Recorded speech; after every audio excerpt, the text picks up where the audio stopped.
നിങ്ങളെല്ലാവരെയും പ്രതികരിച്ച കോഴിക്കോട് നിന്ന് ത്യാഗം ചെയ്ത് വന്ന 3-4 പേരുണ്ടല്ലോ, അവരും കൂടെ ഒന്ന് വേദിയിലോട്ട് വന്നേ. കോഴിക്കോട് നിന്ന് വണ്ടി പിടിച്ച് വന്ന 3-4 പേരില്ലേ, വേഗം വേഗം വരൂ, വേഗം വരൂ. ഒരു വണ്ടി മിസ്സായിട്ട് അടുത്ത വണ്ടി പിടിച്ച് കോഴിക്കോട് നിന്ന് വന്ന എവരാണ് ആളുകൾ കേട്ടോ. ഓ വീണോ? ഓ ഓക്കെ ഓക്കെ. അപ്പൊ നിങ്ങളൊരു 2 മിനിറ്റ് അവിടെ നിൽക്കുക.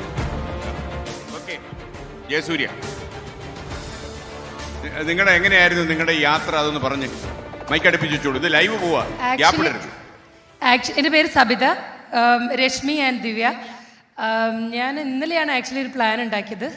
ഞങ്ങൾ എക്സ് കൊളീഗ്സ് ആണ്. ഞാനിവിടെ കൊച്ചിയിൽ വർക്ക് ചെയ്യുന്ന സമയത്ത് ഞങ്ങളൊരു കമ്പനിയിലാണ് വർക്ക് ചെയ്ത്. അപ്പോൾ അന്ന് ഉണ്ടായിരുന്ന ആ ഒരു റിലേഷൻ ഇപ്പോഴും ഫോളോ ചെയ്യുന്നുണ്ട്. അപ്പോൾ ഇന്നലെ മോർണിംഗിൽ SKൻ്റെ ന്യൂസ് കണ്ട സമയത്ത് ഞാനിവരെ വിളിച്ചിട്ട് പറഞ്ഞു ഷാൽ വി ഓൾസോ ഗോ, ഞാൻ വരാമെന്ന് പറഞ്ഞു. അപ്പം ഞങ്ങൾ രജിസ്ട്രേഷൻ നോക്കി, രജിസ്ട്രേഷൻ ക്ലോസ്ഡ് ആയിരുന്നു. പിന്നെ ദിവ്യ ഇവിടെ വിളിച്ചപ്പോൾ ഓൺ സ്പോട്ട് ചെയ്യാന്ന് പറഞ്ഞു.